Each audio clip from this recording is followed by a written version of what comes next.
Yes, thank you, Ruben. And gang, I should say. Sophie and to Alex that's here. Thanks so much for inviting me today. So yeah, I'm a crowdfunding expert. I'm going to excuse me, I'm going to talk first off about how I got to where I am, because I think as undergraduates, which some of us are, it's quite nice, I think, actually, to see how some of these people got to where they are. And it's far removed from how I set out. I mean, when I left university, crowdfunding wasn't even around. It was 2 years after I left that we had the first crowdfunding campaign as in the form that we know it today. So I'm going to tell you my path to glory. Then we're going to go through an exploration of crowdfunding now and just look at some of the contemporary issues in crowdfunding and what we're facing at the moment. A couple of things we're not going to touch on, but I'll explain that when we get into it and why. And then we're going to look at some example projects of what we're actually working on at the moment. Is that okay? Cool. So, okay, yeah, so let's start. First off with my path to glory. So you can see this is a sort of rough timeline of when I left university as a BA over here. I became a tour director in 1995. Now, this is quite important, especially for those that are terrified of public speaking. I was. I hated it. But I became a tour director, which in effect means a tour guide, which means I'm on a coach, a small tin capsule captured with 50-odd people, and I'm the one that's got to talk to them and tell them where we are and what we're doing next and what the itinerary for the next few days is. I was terrified, absolutely terrified. But it taught me a lot about myself and how to manage me and how to live out of a suitcase for a few years that I was on it. Around about 2000, I got a little bit bored with dealing with other people's problems and also living out of that suitcase. The suitcase was getting a bit ropey at that point. So I decided to switch and to settle. And I moved, my first job actually was in Germany, in Rostock in Germany, and I was working in a call center, international call center. Whilst I was there, a few of the locals were asking us for conversational English just to improve their skills, their abilities. So that's what got me into ELT, English language teaching. So I started teaching for many, many years. I then subsequently moved to Lisbon, where we opened up my own school. This was about 2004. And then in 2006, something really significant happened because we were working with a fund that was managing some money from the Catholic Church. And we realized that the business materials that we were using, it was business English that we were teaching, the business materials that we were using were quite undynamic and quite dated, to be honest. So we were looking at what was happening in their market, what was the disruptors maybe on the horizon that were coming, and we discovered crowdfunding at this point. We discovered two platforms, Zopper.com, which was the first in the world, which is a peer-to-peer lending platform, and then Kiva.org, which is it raises loans from us here in the West and it lends them to the majority world, but with no interest. So the majority world can borrow some money, they can repair their tractor or stock their shop or whatever it may be, and then they pay these loans back with zero interest. Quite a nice model. Can I just ask first off, has anybody heard of Zopper? Nobody? A few maybes. Okay, Kiva? Just 1, 2, 3. Okay, well, that's okay. So yeah, not that high. Kiva's become quite controversial. They've got themselves into some hot water because you're lending to majority world entrepreneurs. They have some people in the field that are scanning it and just checking that these individuals are who they say they are, not just taking the money and running. But they're charging a fee, which is contrary to Kiva's original terms and conditions. So Kiva got into a little bit of hot water. There was a little bit of controversy over this, but the ethos behind it really was quite sound, I thought.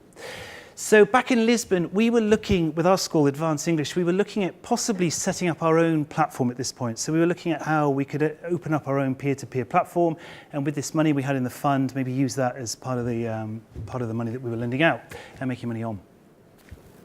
2007, I had a decision, as we all do.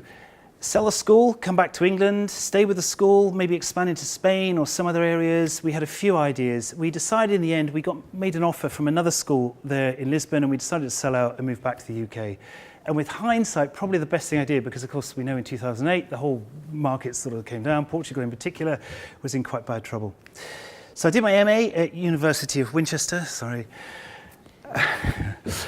And then during that MA, which was Cultural and Arts Management, crowdfunding popped back up because funding is always an issue within the creative industries there. So we were looking again at alternative ways of funding these heritage sites, these artistic sort of endeavors of some form or another, creative enterprises. So again, crowdfunding popped up on my radar. So 2009, we opened up Innovation. And in those days, it was really just it was a curation, really. We were just bringing in information, who was where, what was going on in the thing, and just sort of disseminating it. That was it, no more. But then we had an idea of maybe a consultancy, an independent voice within this ecosystem. So we had our first customers in 2010, first 2 customers who hated us. No, I'm joking, all went well apart from one. 2015, we had our first publication out, Crowdfunding Intelligence, and also I started here as a PhD. So we're now fusing gamification with crowdfunding, and we're looking at the possibility of developing some serious games to enable or empower the entrepreneur to better understand the system before they go live in front of an audience. Last year, Crowded Comments came out, a series, which was part of the game that we were developing originally. And then this year, just this week, the crowdfunding readiness assessment. I'm really proud of this, and I'll explain why in just a moment. You've missed the best part, guys. So that's my timeline, but I think it's important to emphasize that it was a real up and down, sort of serendipity played its part. I had no idea where I was going. Crowdfunding wasn't on my ecosystem, on my radar, way off. I had no idea of where I was going to end up. And here I am. Thanks, Ruben. So today, Minnovation, we've still got Minnovation. We're just revamping the whole thing at the moment and reorganizing and repackaging what we're doing, and we're going to be looking for a mentor quite soon, Ruben, just to warn you. So Minnovation, we're going to keep as an education sort of content publisher, really. And on the other side, the Lean campaign, which we're opening up as a consultancy to help our entrepreneurs, but also develop some of the games that we're now in the process of making, which I'll come to in a moment. So that's my path to glory. And now we're going to explore some of the issues, contemporary issues at the moment. Can I ask, before we go any further, has anybody invested in a crowdfunding campaign, actually put money into a vision that was being crowdfunded? Okay, not that many. I was expecting a few more. Okay. Has anybody started a crowdfunding campaign? 2. Okay, Alex, I know you were successful. Did you succeed? Did you reach your targets? You did. Congratulations. Without my help as well. My goodness, incredible. How did you do it? So we're going to explore some of the contemporary issues at the moment. Now, to start with, just to sort of detail, I think by default, people still think of reward when you're thinking of crowdfunding. Can I move around? Is that all right? Can I move over here? People still think of the reward model when they're thinking of crowdfunding, because the reward model is the Kickstarters and Indiegogos of the world. And by default, they get a lion's share, really, of the media attention here in the UK and also in the US, which is right. They do a great job. But there are other models here, as we can see. There's donation, reward, equity, interest, and then mix. Donation is what it says, really. It's philanthropy. It's straightforward philanthropy. You're giving towards you're getting a warm glow for giving your money towards this community project or arts project of some form, or charity or whatever. Reward, as I say, it's shopping. In effect, it's shopping.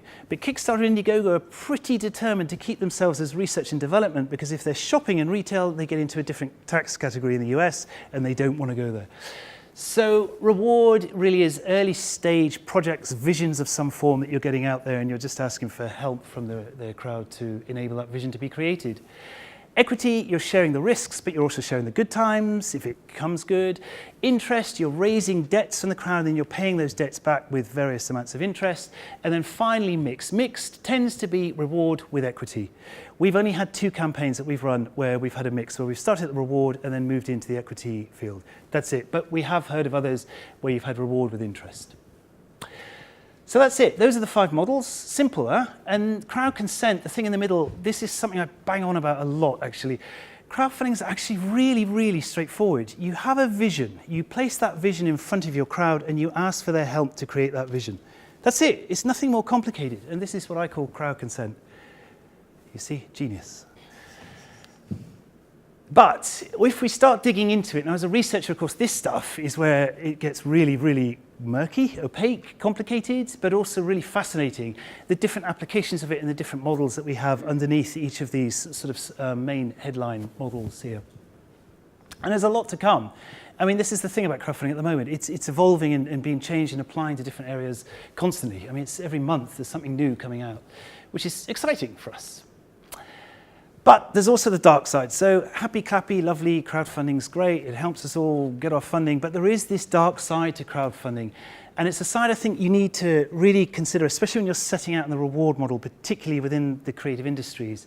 Is there anybody from the creative industries here that's got maybe film, artistic sort of projects of some form? Okay, so for you guys, this is a really big problem. One of the first things I'm going to address, which is IP, intellectual property. Because when you're using, especially the reward model, but the equity is equally problematic, you're giving away your entire IP. You're telling the world, this is what we're going to do and this is how we're going to do it.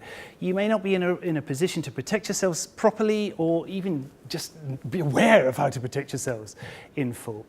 Equally, your business model, if you're using the equity model for the rest of us, we're giving it away, we're being transparent, we're telling the crowd what it is we're doing and how we're going to do it. It could be that there's competitors there could be other people there that are looking at FuseMine and thinking, oh, that's a good idea, we've got an idea to tweak it slightly and maybe bring a different sort of product to market. Something else we know that's happening at the moment, because a lot of people tell us it's happening, we've got some high-profile business angels here in the UK especially that are buying into this stuff. They're buying into the equity markets for 100 quid, for a tenner, for 20 quid. Not because they think they're going to be the next Skype or the next Google, but because they can get data. You're feeding them then what you're doing within the campaign and what's happening within your business and your model. And this is really nice. This is early sort of stage due diligence for them if they want to step in a little bit later. So some other areas, cherry picking. This is genius, guys. Appreciating.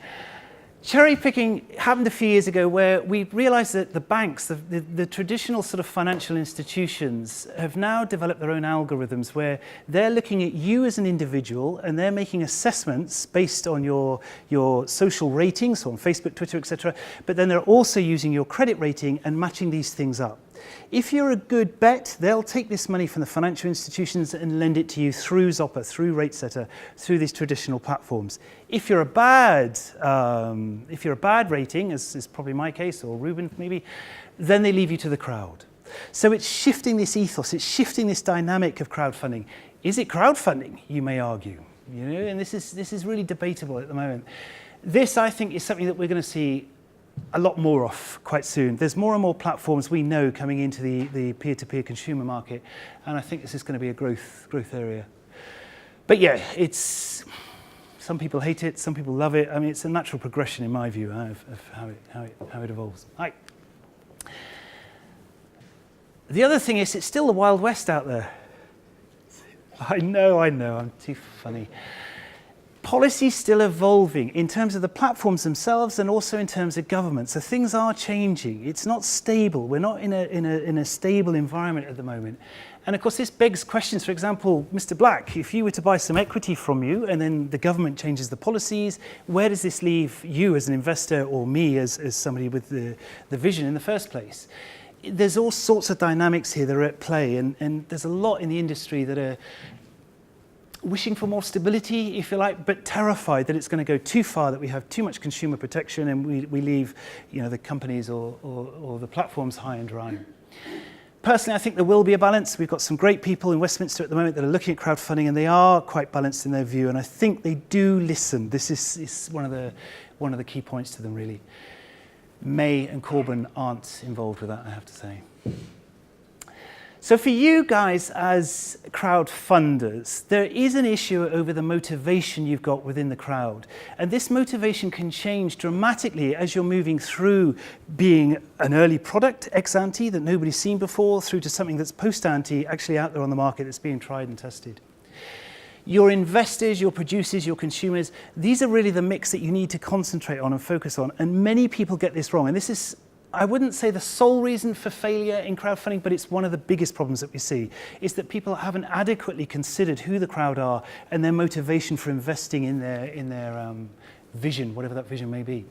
And for you too, you've crowdfunded successfully with your product. Did you consequently invest in a product through crowdfunding platforms? No, what it was is a real closed group of people that we were basically targeting. So it was a small crowd of people that were putting in large Okay. because they cared about the topic. Okay.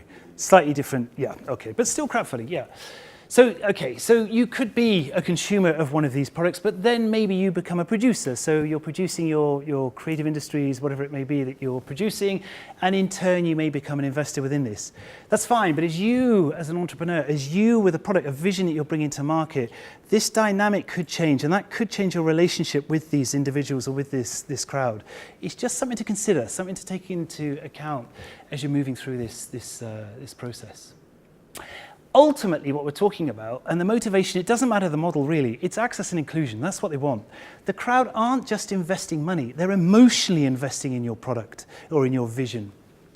And so there's these areas really that we go into a little bit deeper with our entrepreneurs, just to sort of tease out really, it might be wrong, but at least it gives us a basis. It gives us something concrete to work on. This is the crowd's motivation for this particular product, which means we can address them a little bit better in terms of our pitch and in terms of the video. Does that make sense? Are we okay so far? It's good. Okay, that brings us on to the networks and ties. Ties, it begins in 1973 with Mark Granovetter, a PhD in America, and he keeps hearing this term, it's not what you know, it's who you know. So he decides to investigate this stuff. And he finds, actually, it's right. He terms them the strong and the weak ties. This is from 1973 with now Professor Mark Granovetter. The strong ties are your close and family, friends and family, the immediate friends and family that are around you. The weaker ties are the friends and family of your friends and family. So you're going out sort of 1 degree from there. And what he discovered was getting access to networks or those that can open doors for you, actually it's often the weaker ties that have better contacts, that have better access for this stuff. So we can apply this to crowdfunding immediately because you're right, the early stages of your crowdfunding campaign, you need, well, estimates, I've heard 70%, I've heard 30%, I've heard 15%.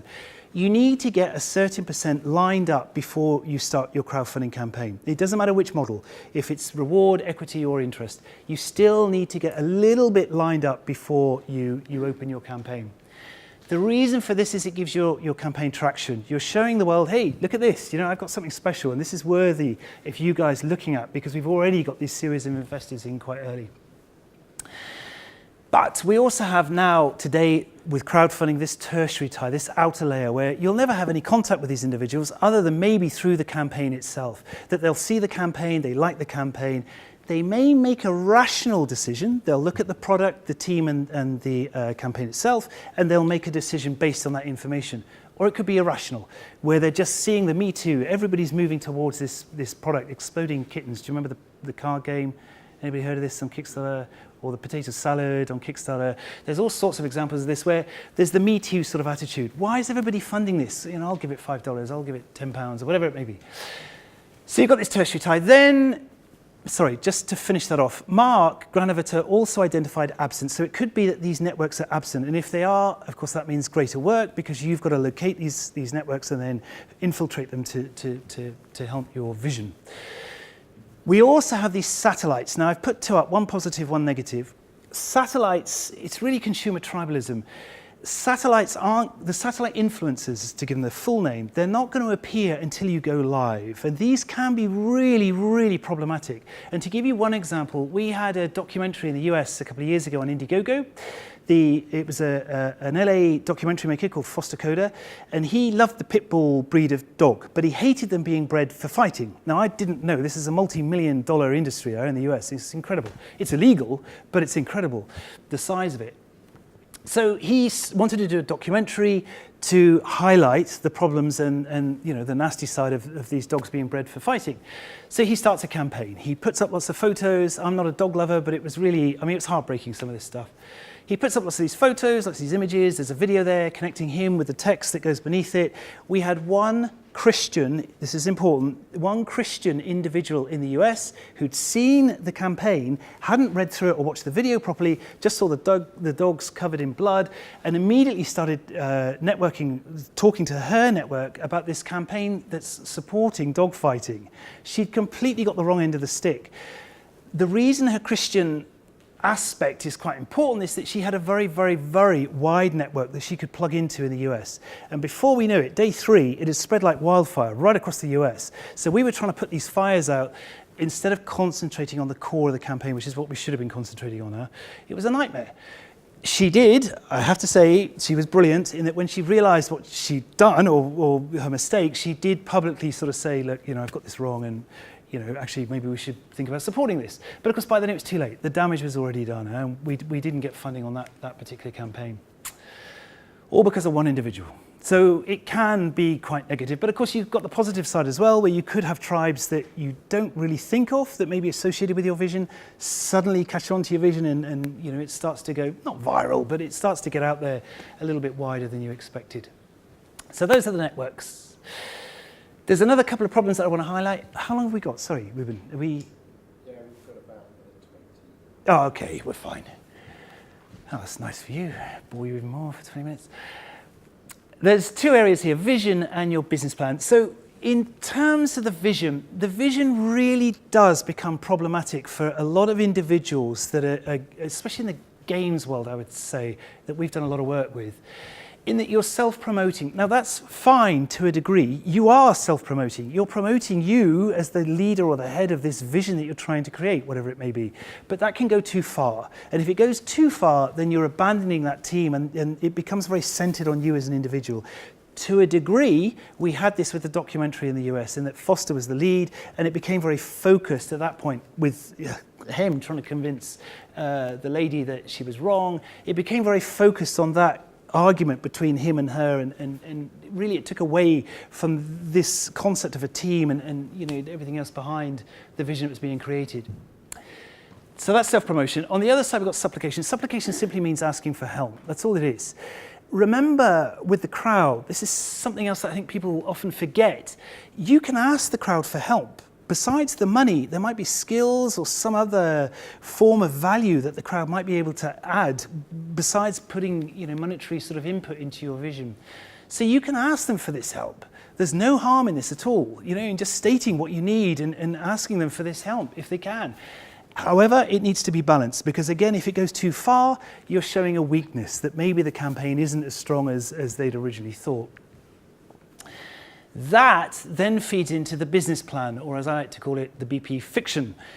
We know your business plan isn't going to be set. It's never going to be set in stone. Things are always going to tweak and change as things are evolving and new information comes to light. But this presents a problem for crowdfunding, because when you're crowdfunding, you need to be fixed. You're showing the crowd, this is our plan, this is what we're going to do, this is how we're going to do it, and this is going to be the result, the vision that we're going to create.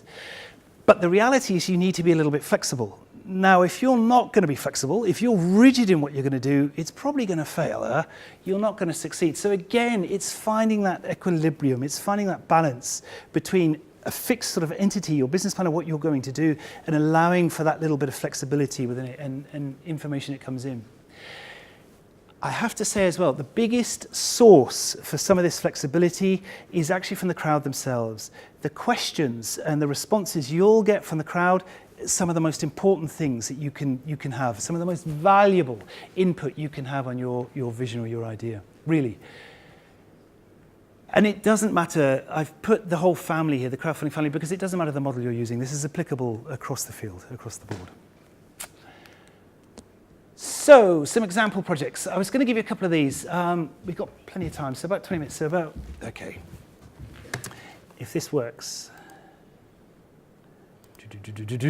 Okay, first up, before we launch this, I want to ask you, hang on, I'm going to take it down. They raised £336,000. Success? What do you think? Without any other information, what do you think? Does this sound good? You sat there thinking, £336,000, that's a year's worth of beer, that's a few textbooks, a couple of parties. What was the goal? Thank you. 1.6 million. So they were quite short. Oh, sorry, 339,000. Sorry, I stand corrected. £339,000. I love this project for several reasons. It broke all the rules, for number one. I come from South Devon, so Dartmoor's not far from me. And if you know the film, is it Honey, I Just Bought a Zoo or something? A few years ago, there was a film, and it was based on this zoo. He was a journalist, Benjamin Mee. A journalist decided with his family he was going to buy a zoo, so he just went out and bought a zoo. I mean, insane, but he did it. The problem was the zoo was a partnership, and he wanted to switch it to being a charitable model. No, wrong word. Model, yeah, model, let's call it model. But it was going to cost model in terms of legal fees, the animals had to be certified, blah, blah, blah. There was all sorts of stuff. So it ended up with the bill coming in at just under 1.6 million. So his crowdfunding campaign was going to be 1.6 million. Huge amount. I've never had a reward campaign asking for 1.6 million. And when he came to me, I thought at first it was a joke. Really? How much commission can we make from 1.6 million? Was my first thought. But then also, the other rule he broke, if you look at the rewards, we normally say to campaigns, you want about 8 rewards. That's a sweet spot. But you want to actually come up with 12. From those 12, you're going to choose the best 8. So you've got a couple in reserve, just in case anything happens or you need to tweak anything. But look at this. 42 rewards this guy offered. 42. In effect, what you're doing is sponsoring the animals. That's really what you're doing. And of course it goes up. So Taz the tiger was worth 200 quid. Now if I was Taz the tiger and I knew I was worth 200 quid to Benjamin Me, I would not be particularly happy. So he's broken a few rules here. Number of rewards, massive, because you're making the crowd work.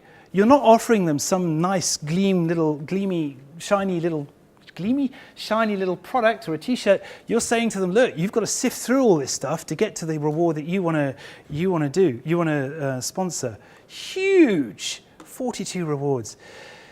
The other thing that he used, which is normally a big no-no, and to be honest, we rarely accept campaigns that do this now.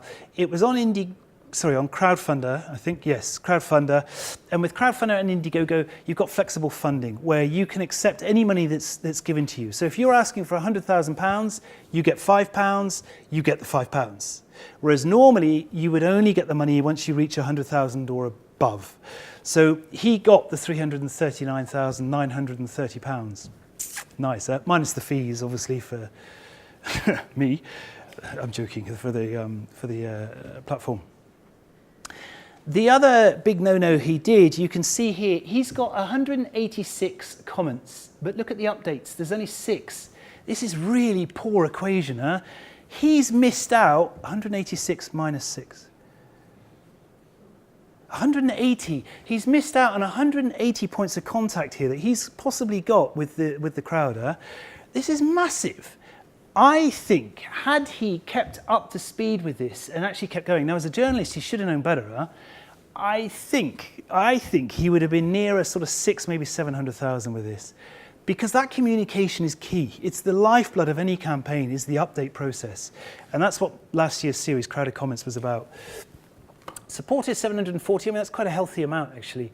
Now, in fairness, I have to add a caveat to this. This wasn't the only place that he was updating. He was quite active with Facebook, and he was quite active on Twitter. But the campaign itself is the hub. This is the center, really, of where you want to be. So that update process, that push and pull, as I call it, is the push of you pushing out the information and the pull of the questions and the comments that are coming into you. They're really, really, really, really vital. So that's Benjamin's. Now let's have a look at the hip. Oh, I love this one. This was a nightmare, I have to be honest. We weren't going to work with this individual. She's an engineer in London. She came up with this idea of a hip flask, and my immediate reaction to it was, so what? It's a hip flask. That's it. But then she started telling us that it was one piece of titanium this thing is hard pressed from. It was quite cool, I thought, actually, and I like my whiskey, and this preserves the taste of whiskey quite well, so I was sold. But what I was sold on more than anything was the fact she wasn't going to go to retail with this. She was an engineer, and she had 2 other products that she was looking at developing. And her thinking was that this first campaign, which she was convinced was going to work, would be enough to get her a bit of a profile on Kickstarter. And with that, the second and the third campaigns, which were going to go to retail, would give her a better position. There were all sorts of reasons behind why she didn't want to bring this to... part of it was personal as well, actually.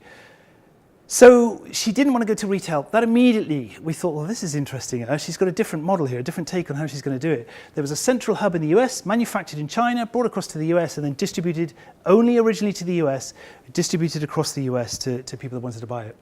She then got into problems because people wanted it here in Europe. So then she's into different taxes that she's got to pay, there's postage, etc. There's all sorts of stuff that she had to deal with. And she did really, really well. Now, we were at about, you can see here, she was asking, I think, for 16, no, she got 16,000. I think it was 10,000, the original project. 10,000, yeah. At about 8,000, so I think this is a different this might be the second one, actually. Sorry, I might have taken you to the wrong one. There was an earlier, I think, yeah, Reborn. Okay, I think there was an earlier one to this that she'd brought out. But we were about $8,000. Two people, I'm sat in Winchester, where I'm based now, and two people publicly said to her, where is this produced? And she had a real bee in her bonnet about talking about China. She didn't want to give it away that she was producing this thing in China and then shipping it across. I don't know why. It was just a personal thing with her. So two people then, through the Kickstarter platform, said, you know what, I'm pulling out. You're not being honest here. You're like a slippery politician. We're withdrawing our support. So they withdrew. I'm sat in Winchester thinking, that's it, we've blown it. 8,000, it's going to sink. Huh? There's no way we're going to get to this. Then somebody said to her, you know what, you haven't got a tether on the cap. Here's a design. Have a look at this. So with taking this on board and supporting that individual that had given her or suggested this tether and giving him credit for this design, suddenly, vroom, it starts to pick up. And she comes in, as we see, at about, I thought it was lower, but 16,000. I thought it was about 12. But maybe this is the second one she did. I might have taken you to the wrong one. But she did it. She smashed it and got well over the 10,000 she was originally asking for. It just shows the power of these updates and the power of this, interaction that you can have with your crowd when you're crowdfunding. The final one I want to take you to is this one. Do you know of the solar freaking roadways? Anybody come across this? Just one? Two? Okay, the rest of you? 3, 4? Okay, the rest of you, you're in for a treat. So, 5, okay. I'm just going to show you a few seconds of this, okay? We're not going to go into the whole thing. I trust we've got sound on.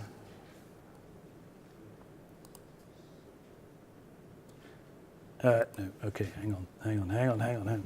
Sound? Sound's really... It's coming out, I think you just need to turn the volume up. Where do I do that? On your laptop or on the screen. Here? Or on the screen. Ah!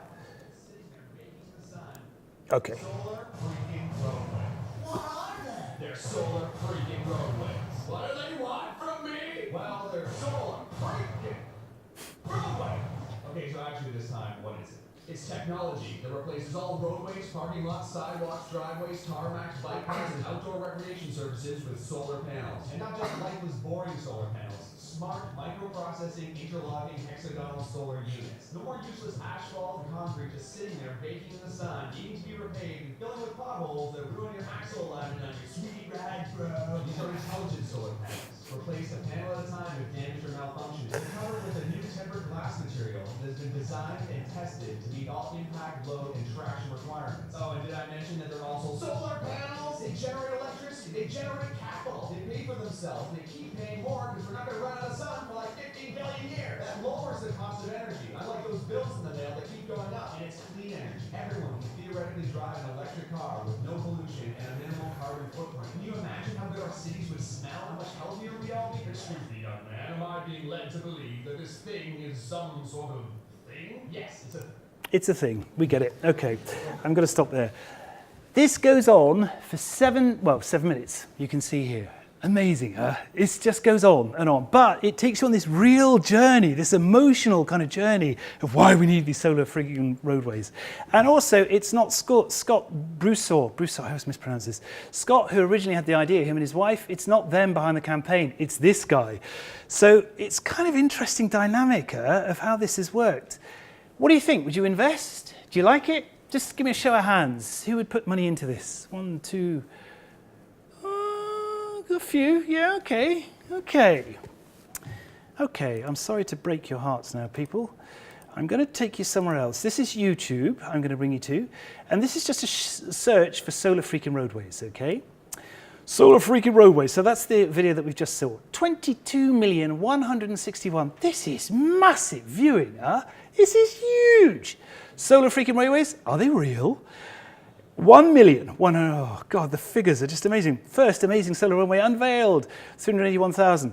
World's first solar roadway catches fire, 521,000. Busted, solar freaking roadways, 558,000. E-vlog, solar roadways are bullshit, 400, so it goes on and on and on and on. The truth is it didn't work. It fluffed. They tried, it was a brilliant idea, and they're still trying now. They've got some money now from, is it Ohio? Idaho. Ohio, I think it is, that have given them some funding to try and have another go at this, because the problem was that the LEDs weren't bright enough during daylight. The glass was fine. The glass was, you could land a plane on this stuff. It wasn't going to break, huh? It was amazing. The problem was as well water getting into some of the units, and it was just breaking them apart. It didn't work so well. It's a technical hitch, yeah? We all go through it. But the trouble is that these volumes, they're going to get very, very high exposure. And we can see here with the numbers. Any critical sort of insight is going to suddenly just get blown out. It's amazing. And they've also got on chat shows. It's all sorts of areas that it's gone to. I mean, it's a brilliant concept, I thought. But for them to come back, so once they've ironed out these problems, they've got huge figures here. So they're able to say and justify, some of their numbers here are showing that there's a real steady, growing interest in what they're doing, even if they're not that keen initially on the idea, or maybe showing that it's bullshit or busted or whatever. Huge, huge, huge, huge. Another example of that, of course, is the Ubuntu phone. Do you remember this a few years ago? They were asking for, Indiegogo, I think it was, they were asking for $32 million to produce a Ubuntu phone. Now, they've said subsequently, the guys behind the campaign and behind the product have said that they knew darn well they weren't going to get anywhere near 32 million, but what they wanted to do was test the market. Was there interest in this phone? They got 12 million quid offered. They didn't take a penny, but they got offered 12 million quid through the platform. So I would say, yeah, there's interest. Huh? Okay, another project we're working on at the moment. This comes a little bit more serious. This is an autonomous delivery system, probably about the size of this room. It's a massive, this is a very, very, very, very early design. It's come a long way since then. It's called Skyhopper. The website's live, skyhopper.co.uk, and we'll be, I think it's June, July, I think we're launching the campaign on this, where we've worked alongside Eben and a few of the others. Sorry, I'm calling him Ruben. Eben and a few of the others that have worked on this. Brilliant concept that you can get to remote areas, an autonomous delivery system. Lovely, lovely, lovely. And of its time, really, right now. Huh? But this is one of the case studies we're using for the book. And we'll come on to that. Crowdfunding readiness, of course. Brilliant. Please rush out now and buy lots of copies. Christmas is coming, huh? The basis of the book is on this. So with the PhD that we're doing, we've realized there's no framework for crowdfunding. So we've come up with this framework, which is lovely. Crowd consent is what you're aiming for, which is in the center, and it's kind of split through the center here. On the left, we have the internal sort of areas, strategy, ties, skills, culture. Right-hand side, we've got the external sort of parts, elements, and the idea is with it, you'll answer a series of 80 questions, 10 relating to each of the segments, and then ultimately you can map out the weaknesses, potential weaknesses within your campaign. It's not to say you're going to fail. Look, we've got no culture, we're not going to do it. It's not at all to say you're going to fail. It's just suggesting that maybe there's certain areas here that you need to concentrate on and maybe lift a little bit, or maybe it'll be a little bit more transparent to try and get a little bit more trust, amongst the crowd. This is the last one, Ruben, I promise. This leads into something we've been working with for a long time, which is the crowdfunding planning page. Now, somebody recently suggested I call it the crowdfunding canvas.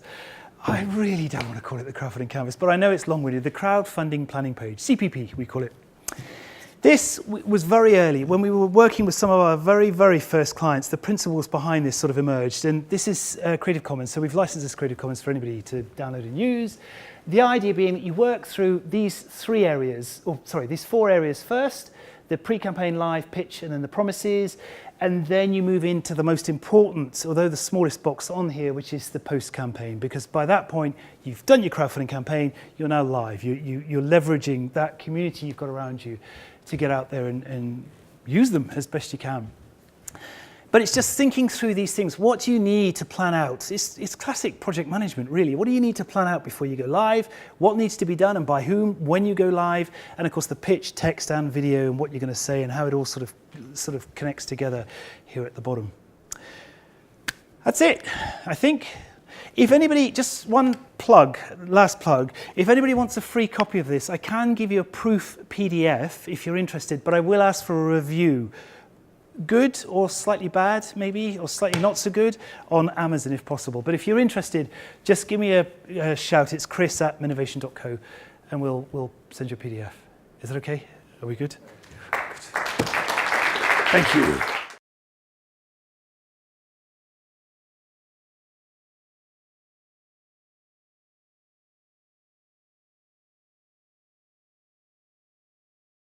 We were just looking at, we had a presentation by Adam Proctor up at WSA, Winchester School of Art, yesterday, and he was talking about how he used an example of trying to post something through Blackboard and how clumsy, it was real time, he was showing us this video he'd done of it. Then he showed us Slack and how easier Slack is. You just take the file, the PDF, and just dump it on Slack, boom, that's it, immediately it goes out. Now, I think it's that fluidity, but it's also that delight in using this stuff. That's what we haven't go to. There's a brilliant book on this actually by David Rose called Enchanted Objects. I don't know if anybody knows this, but it's talking about how do we get away from this, the black mirror, the black screen? How do we move away from this and actually become more dynamic and more interactive? But at the same time, it has to be intuitive, it has to be nice, there has to be a pleasure element to us using this stuff. And I think often that's what lacks at the moment. I'm not suggesting for any moment that FuseMind hasn't considered this or hasn't got it. But I think, yeah, I mean, que sera, sera. I mean, the future is the future. I mean, who knows how it's going to pan out. But I think the economics of it are going to be the most important thing. I mean, it's the same with Google. Google aren't interested in search. They're interested in the economics of search.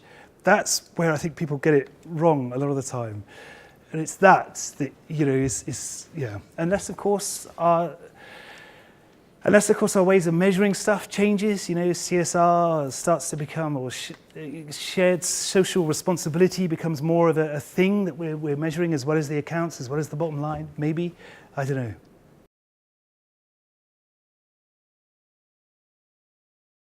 I think they have, to a degree, but I think you have different classifications of cock-ups, of fraud.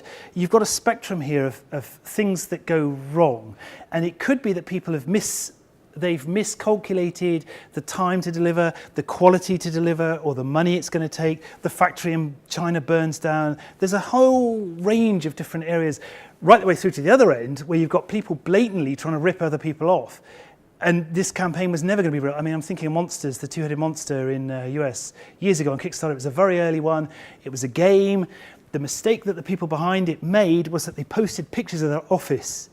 On Reddit, somebody picked up and said, that's not your office, that's Joe Bloggs down the street. And then somebody else said, I thought I recognized the sky in the game. It wasn't from your game, it's from another game. So it started to unravel for them. But that was day 2 of the campaign.